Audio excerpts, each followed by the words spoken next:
1 Samuel 10ஆம் அதிகாரம். அப்பொழுது சாமுவேல் தைல குப்பியை எடுத்து அவன் தலையின் மேல் வார்த்து அவனை முத்தஞ்செய்து, கர்த்தர் உன்னை தம்முடைய சுதந்திரத்தின் மேல் தலைவனாக அபிஷேகம் பண்ணினார் அல்லவா? நீ இன்றைக்கு என்னை விட்டு போகிறபோது பென்யமீன் எல்லையாகிய செல்சாகில் ராகேலின் கல்லறை அண்டையில் 2 மனுஷரை காண்பாய். அவர்கள் உன்னை பார்த்து, நீ தேடப்போன கழுதைகள் அகப்பட்டது. இதோ உன் தகப்பன் கழுதைகளின் மேலிருந்த கவலையை விட்டு உங்களுக்காக விசாரப்பட்டு என் மகனுக்காக என்ன செய்வேன் என்கிறான் என்று சொல்லுவார்கள். நீ அவ்விடத்தை விட்டு அப்புறம் கடந்து போய் தாபோரிலுள்ள சமபூமியில் சேரும்போது தேவனை பணியும்படி பெத்தேலுக்கு போகிற 3 மனுஷர் அங்கே உன்னை கண்டு சந்திப்பார்கள். ஒருவன் 3 ஆட்டுக்குட்டிகளையும், இன்னொருவன் 3 அப்பங்களையும், வேறொருவன் திராட்சை ரசமுள்ள ஒரு துருத்தியையும் கொண்டு வந்து உன்னுடைய சுக செய்தியை விசாரித்து உனக்கு 2 அப்பங்களை கொடுப்பார்கள். அவைகளை நீ அவர்கள் கையிலே வாங்க வேண்டும். பின்பு பெலிஸ்தரின் தானியம் இருக்கிற தேவனுடைய மலைக்கு போவாய். அங்கே நீ பட்டணத்திற்குள் பிரவேசிக்கையில் மேடையிலிருந்து இறங்கி வருகிற தீர்க்கதரிசிகளின் கூட்டத்திற்கு எதிர்ப்படுவாய். அவர்களுக்கு முன்பாக தம்புரும் மேளமும் நாகசுரமும் சுரமண்டலமும் போகும். அவர்கள் தீர்க்க தரிசனம் சொல்லுவார்கள். அப்பொழுது கர்த்தருடைய ஆவி உன்மேல் இறங்குவார். நீ அவர்களோடே கூட தீர்க்க தரிசனம் சொல்லி வேறு மனுஷனாவாய். இந்த அடையாளங்கள் உனக்கு நேரிடும்போது சமயத்துக்கு ஏற்றபடி நீ செய்.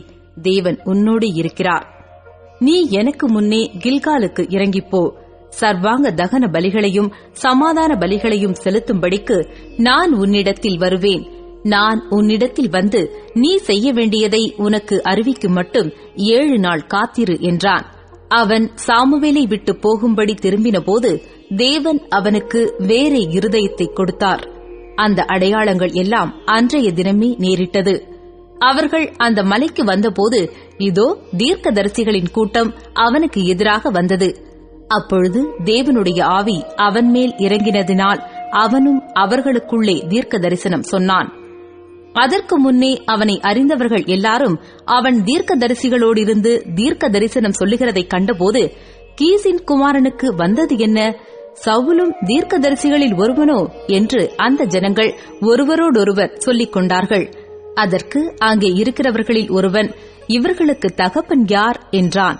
ஆதலால் சவுலும் தீர்க்கதரிசிகளில் ஒருவனோ என்பது பழமொழியாயிற்று. அவன் தீர்க்க தரிசனம் சொல்லி முடிந்த பின்பு மேடையின் மேல் வந்தான். அப்பொழுது சவுலுடைய சிறிய தகப்பன், நீங்கள் எங்கே போனீர்கள் என்று அவனையும் அவன் வேலைக்காரனையும் கேட்டான். அதற்கு அவன், நாங்கள் கழுதைகளை தேடப் போய் அவைகளை எங்கும் காணாதபடியினால் சாமுவேலிடத்துக்கு போனோம் என்றான். அப்பொழுது சவுலின் சிறிய தகப்பன், சாமுவேல் உங்களுக்கு சொன்னது என்ன? அதைச் சொல் என்றான். சவுல் தன் சிறிய தகப்பனை பார்த்து, கழுதைகள் அகப்பட்டது என்று எங்களுக்கு தீர்மானமாய் சொன்னார் என்றான். ஆனாலும் ராஜ்ய பாரத்தை பற்றி சாமுவேல் சொன்னதை அவனுக்கு அறிவிக்கவில்லை. சாமுவேல் ஜனங்களை மிஸ்பாவிலே கர்த்தரிடத்தில் வரவழைத்து இஸ்ரவேல் புத்திரரை நோக்கி, இஸ்ரவேலின் தேவனாகிய கர்த்தர் சொல்லுகிறது என்னவென்றால், நான் இஸ்ரவேலை எகிப்திலிருந்து புறப்பட பண்ணி உங்களை எகிப்தியர் கைக்கும் உங்களை இறுக பிடித்த எல்லா ராஜ்யத்தாரின் கைக்கும் நீங்களாக்கிவிட்டேன். நீங்களோ உங்களுடைய எல்லா தீங்குகளுக்கும் நெருக்கங்களுக்கும் உங்களை நீங்களாக்கி ரட்சித்த உங்கள் தேவனை இந்நாளிலே புறக்கணித்து ஒரு ராஜாவை எங்கள் மேல் ஏற்படுத்தும் என்று அவரிடத்தில் கேட்டுக்கொண்டீர்கள். இப்பொழுது கர்த்தருடைய சந்நிதியில் உங்கள் வம்சங்களின் படியையும் ஆயிரங்களான உங்கள் சேர்வைகளின் படியையும் வந்து நில்லுங்கள் என்றான். சாமுவேல் இஸ்ரவேலின் கோத்திரங்களையெல்லாம் சேரப் பண்ணின பின்பு பென்யமீன் கோத்திரத்தின் மேல் சீட்டு விழுந்தது.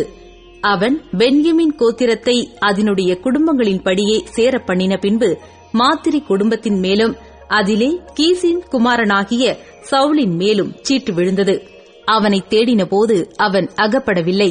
அவன் இனி இங்கே வருவானா என்று அவர்கள் திரும்ப கர்த்தரிடத்தில் விசாரித்தபோது, இதோ அவன் தளவாடங்கள் இருக்கிற இடத்திலே ஒளித்துக் கொண்டிருக்கிறான் என்று கர்த்தர் சொன்னார்.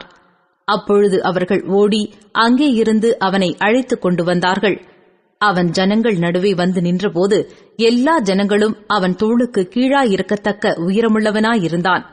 அப்பொழுது சாமுவேல் எல்லா ஜனங்களையும் நோக்கி, கர்த்தர் தெரிந்து கொண்டவனை பாருங்கள். சமஸ்த ஜனங்களுக்குள்ளும் அவனுக்கு சமானமானவன் இல்லை என்றான். அப்பொழுது ஜனங்கள் எல்லாரும் ஆர்ப்பரித்து, ராஜா வாழ்க என்றார்கள். சாமுவேல் ராஜாங்கத்தின் முறையை ஜனங்களுக்கு தெரிவித்து அதை ஒரு புஸ்தகத்தில் எழுதி கர்த்தருடைய சந்நிதியில் வைத்து ஜனங்களையெல்லாம் அவரவர் வீட்டுக்கு அனுப்பிவிட்டான். சவுலும் கிபியாவில் இருக்கிற தன் வீட்டுக்கு போனான். இராணுவத்தில் தேவன் எவர்கள் மனதை ஏவினாரோ அவர்களும் அவனோடே கூட போனார்கள்.